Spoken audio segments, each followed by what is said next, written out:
नमस्ते बच्चों, CLES के CBSE स्कूल चिकोड़ी कक्षा 8वीं में एक बार फिर से आप सभी का स्वागत करती हूँ।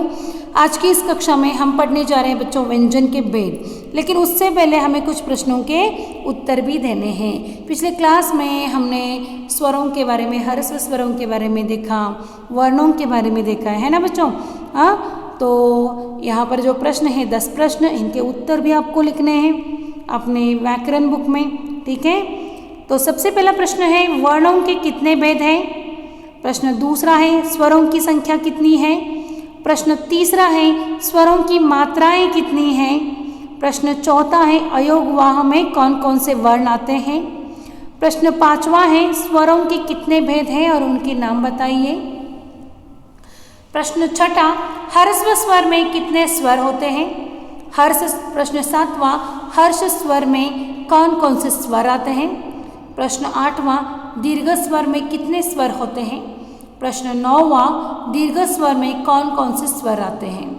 प्रश्न 10वां प्लुत स्वर का कोई एक उदाहरण बताइए। ठीक है बच्चों, इन 10 प्रश्नों के उत्तर आपके व्याकरण बुक में आपको लिखना है। तो चलिए हम आज का टॉपिक शुरुआत करते हैं व्यंजन के भेद। तो व्यंजन के कितने भेद हैं बच्चों। व्यंजन के भी 3 भेद हैं। एक है स्पर्श व्यंजन, दूसरा है अंत्यस्थ व्यंजन, तीसरा है ऊष्म व्यंजन।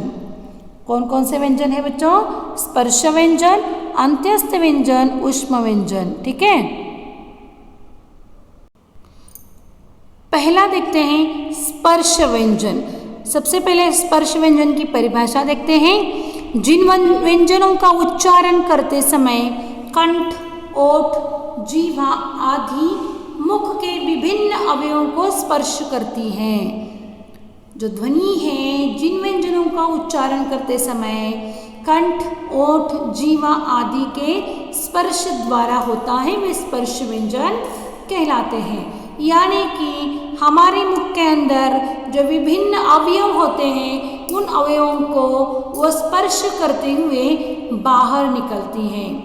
व्यंजनों का उच्चारण करते समय मुख के जिस भाग को जीवा जिस भाग को स्पर्श करती है, वही उस व्यंजन का उच्चारण स्थान भी माना जाता है। उच्चारण स्थान बच्चों 5 हैं। उच्चारण स्थान कितने हैं। 5 हैं। पहला है जो है वो कंठ, दूसरा है तालु, तीसरा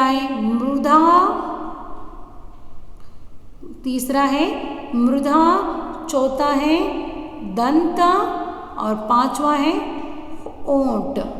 ठीक है, ये 5 जो है वो उच्चारण स्थान माना जाता है, क्योंकि व्यंजनों का उच्चारण करते समय मुख के अंदर जितने भी अवयव है वो है कंठ, तालु, मूर्धा, दंत, ओठ। ये सब अवयवों को वो क्या करती है, स्पर्श करते हुए आती है। और ये कितने व्यंजन हैं, 25 व्यंजन हैं। और हर वर्ग का 5वां अक्षर जो है वो है पंचमाक्षर कहलाता है।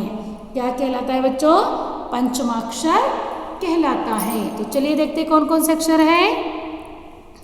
क ख ग घ ज्ञ, च छ ज झ ञ, ट ठ ड ढ न, त थ द ध न, प फ ब भ म। ये 25 अक्षर कितने हैं बच्चों। ये कितने अक्षर हैं, 25 अक्षर हैं। कितने अक्षर हैं, 25 अक्षर हैं। ये स्पर्श व्यंजन कहलाते हैं। तो देखिए क वर्ग, च वर्ग, ट वर्ग, त वर्ग और प वर्ग में हर एक वर्ग में 5-5 अक्षर आते हैं। हर एक वर्ग में 5-5 अक्षर आते हैं।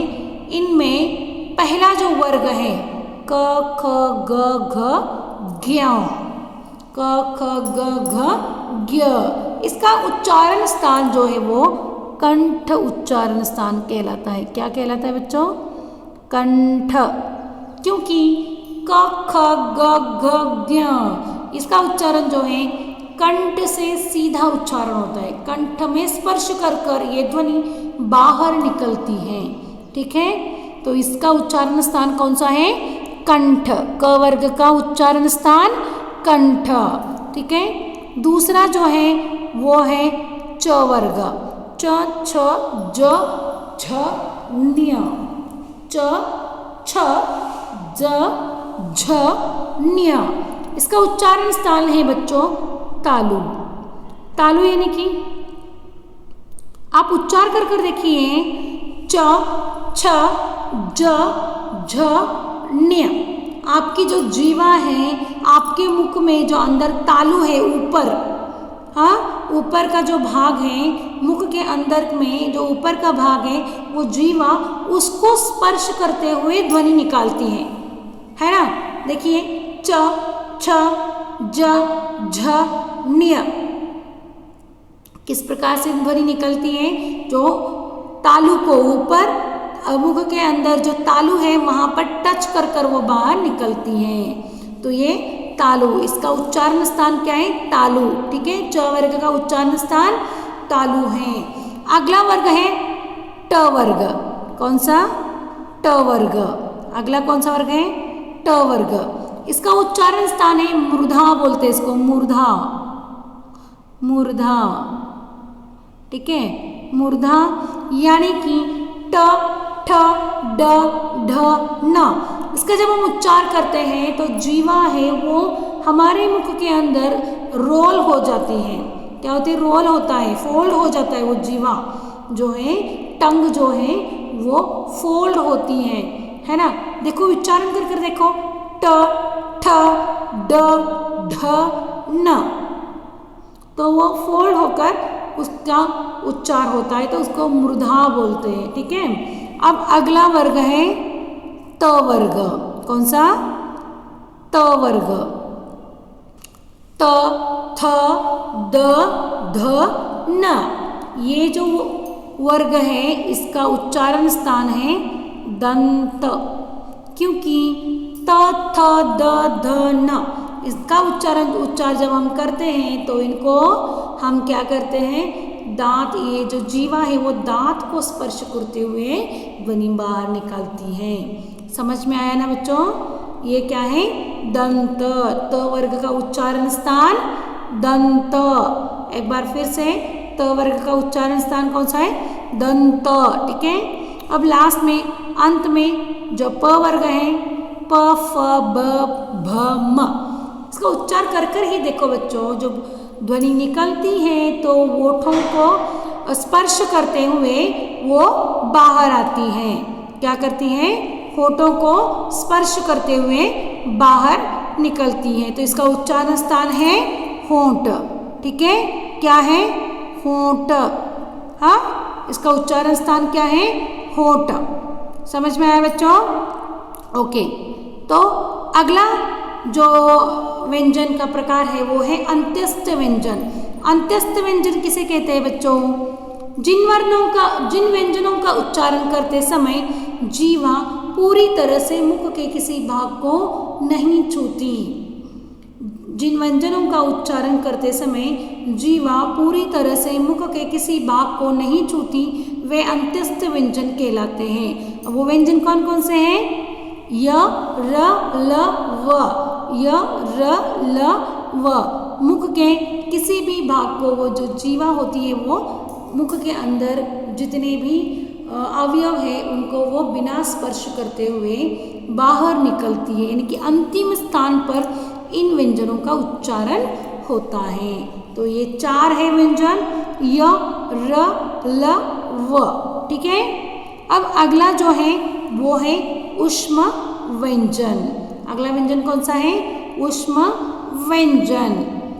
ऊष्म व्यंजन क्या कहता है? देखिए, जिन व्यंजनों का उच्चार में हवा से रगड़ खाने के कारण मुख से ऊष्मा निकलती है वह व्यंजन ऊष्म व्यंजन कहलाते हैं।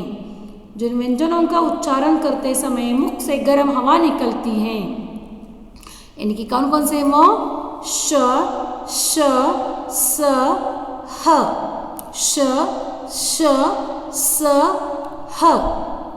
इनका उच्चारण कर कर देखिए बच्चों, जब भी इनका उच्चारण होता है तो मुख से कैसी हवा निकलती है, गर्म यानी कि उष्ण हवा निकलती है, इसीलिए इनको क्या कहते हैं, ऊष्म व्यंजन।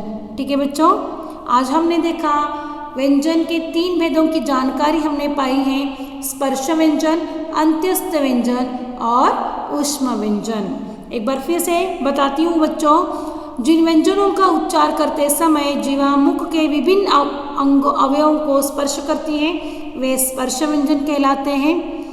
और इन व्यंजनों का उच्चारण स्थान भी है। ये स्पर्श व्यंजन 25 स्पर्श व्यंजन है और उच्चारण करते समय जीवा जिस भाग को स्पर्श करती हैं वही उसका उच्चारण स्थान माना जाता है। ठीक है बच्चों, क वर्ग से लेकर प वर्ग तक 25 स्पर्श व्यंजन कहलाते हैं। और अंत्यस्थ व्यंजन यानी कि जीवा जो है मुख के अंदर जो अवयव होते हैं उनको वो किसी भी भाग को पूरी तरह से क्या करती है, स्पर्श नहीं करती। इन्हें हम क्या कहते हैं, अंत्यस्थ व्यंजन कहते हैं। और अंत्यस्थ व्यंजनों की संख्या कितनी है बच्चों, 4 है। कौन कौन से, य, र, ल, व। ठीक है, और अंतिम व्यंजन जो है वो है ऊष्म व्यंजन। इन व्यंजनों का उच्चार करते समय वायु जो है, हवा जो है वो तेज गति से मुंह से रगड़ जाती है।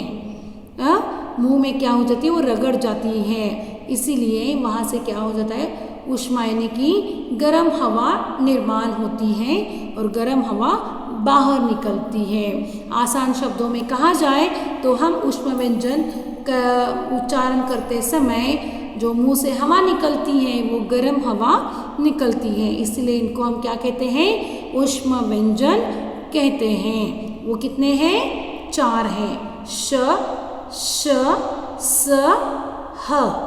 ठीक है, ये 4 ऊष्म व्यंजन हैं। तो बच्चों इसी के साथ हमारी कक्षा यहीं पर समाप्त होती है।